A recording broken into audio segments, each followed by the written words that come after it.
Hello friends, in this video we shall learn about people's resistance against British before 1857. Okay, so let's start.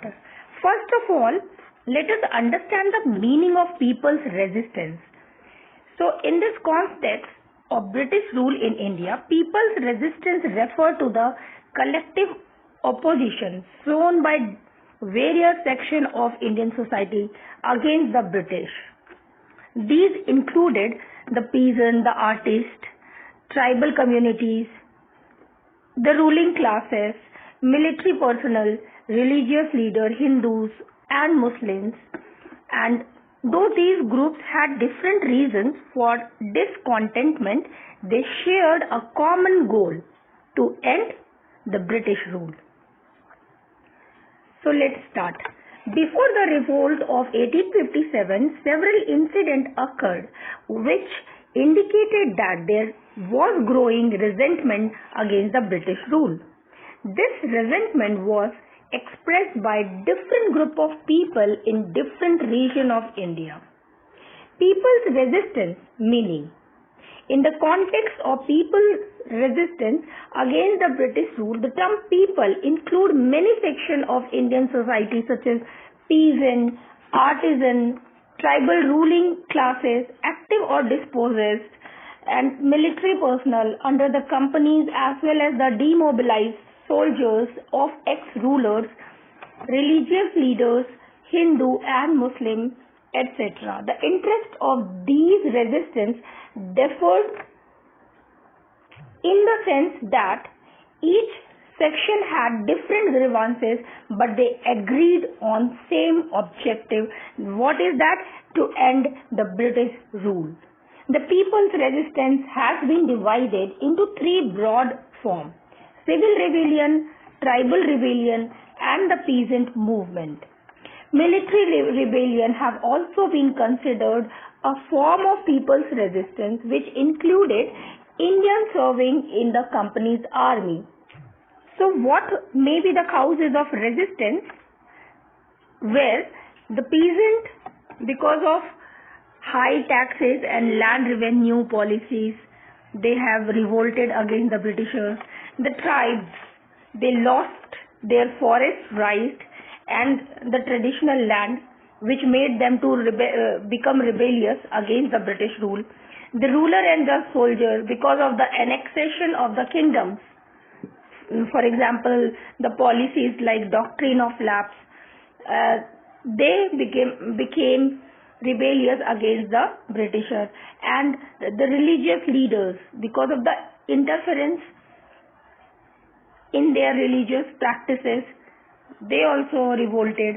And the artisan, due to the decline of the handicrafts, because of the British goods, they also revolted against the Britishers.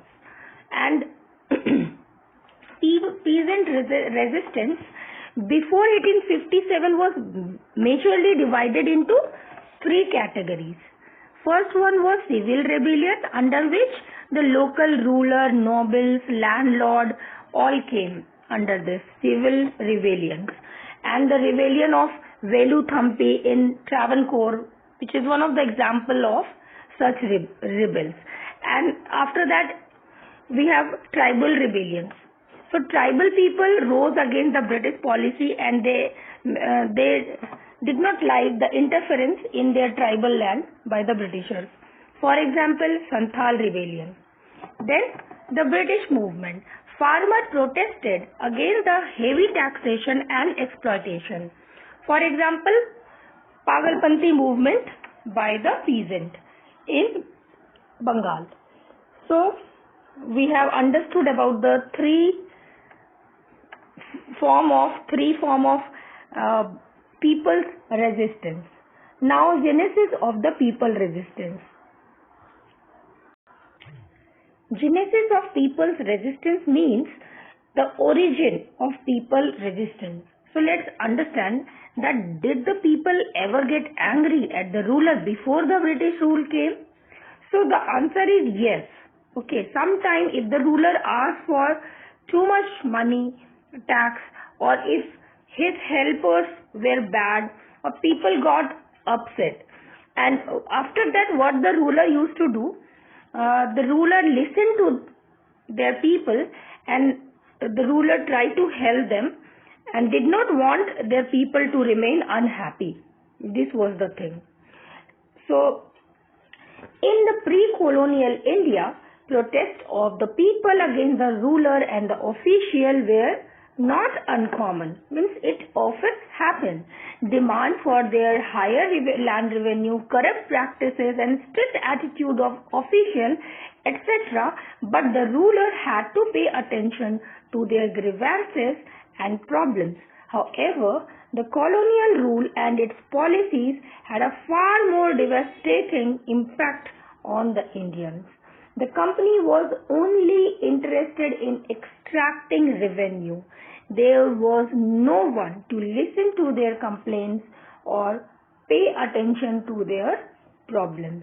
So the colonial law and the judiciary protected the interests of the government and its allies, landlords, traders, and the moneylenders, due to which people were left with no other option but to take up arms.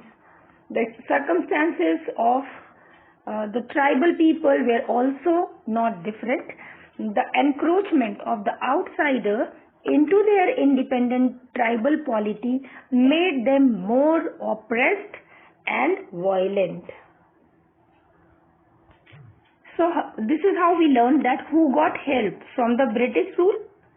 Only the landlord, the big landowner, money lenders, people who give money and take more back, and traders. Poor people got no help. And about the tribal people, the people, those who reside in the jungle, were the tribal people happy? This is the question. The answer is no. The outsider came into their forest and took their land. The tribal people were very sad and angry at the same time. So why did people start fighting with the British? Because no one was helping them. They were tired, hungry and sad. So they picked up sticks and weapons to fight back. This is how the story begins of the people resistance. The next is the causative factor of the people's uprising. Okay. The main factors responsible for the people's resentment and the uprising against the company rule are as follows. Colonial land revenue settlement, heavy burden of new taxes, eviction of peasants from their land and encroachment on the tribal lands, exploitation in rural areas by intermediary and revenue collectors, then tenant and the money lenders. Due to the expansion of the revenue on tribal land, the tribal people lost their possession over agriculture and the forest lands, and promotion of the British manufactured goods, heavy duties on Indian industries, especially the export duties, which devastated the Indian handlooms and handicrafts industries. Due to the destruction of the indigenous industries, workers were migrating from industry to agriculture, due to which the pressure on land agriculture was increasing. So understand that why were farmers sad and angry? Because of the Britishers. They asked for too much taxes from them, and if they could not pay, they were kicked out of their own farms. Now what happened to the tribal people? The British and the outsiders started taking away their forest and the farmland, and tribal people felt cheated and scared. Now who were the zamindars and the landlords, and why were they upset? They were very big landowners and the kings. The British removed them from power, so they were angry and they wanted to fight back. And what happened to the Indian workers and the craft people? They made beautiful things by hand, but the British brought their own factory-made goods and put big taxes on Indian goods. So the Indian work and the handicrafts, all the industries stopped. And why did Indian handloom and handicraft industry shut down? Because of British, things were sold very cheap over the Indian things. And Indian things were made expensive because of the taxes. So the people stopped buying the Indian goods. And what happened to the worker when factories were closed? The worker lost their jobs. So many ran away to the village, and this made farming land too much crowded. And why did people start civil uprising? When normal people fight against the ruler because they are unhappy or angry, the normal people raise their voice against the rulers, or this time the Britishers. And who led the civil uprising? Many times they were led by the former kings, zamindars, village leaders like polygars, nayakas, who had lost their land. So all those things result in the civil uprising, which we are going to read next. The civil uprising, the term civil includes everything which is not defense or military related. But here we have included those rebellions which were generally led by deposed native ruler or their descendant, former landlord, zamindar, polygar, and nayakas. So all those former retainers and official of conquered state, or sometimes by religious leader also. Support generally came largely from the tenant farmer, unemployed artisans and demobilized soldiers, although at the center of these rebellions was then the ruling class. Means these rebellions were led by the ruling class, followed by the artisan, farmers and all. So major causes of the civil uprisings are: under company rule, there were rapid changes in the economy, administration and the land revenue which were against the people. Many zamindars and the polygars who lost control over their land and its revenues due to the colonial rule, the ego of the traditional zamindars and the polygars were hurt as they were sidelined in the rank by government officials and new class consisting of the traders and the money lenders. The destruction of the Indian handicrafts industries due to the colonial policies impoverished millions of artisans, and the fall of the zamindars and the feudal lord had a direct impact on the priestly class. They incited hatred and rebellion against the foreign rule. The foreign characters of the British rulers and their contemptuous behavior toward the native people hurt the self-respect of the native ruler. The general characteristic of the civil uprising. These uprisings in most of the cases represented common conditions, though separated in time and space. The rebellions were the result of the local causes and grievances, and their result was also local. The leader of the civil rebellion were backward thinking and traditional in outlook, and their basic objective was to restore the forms of rule and the social relations.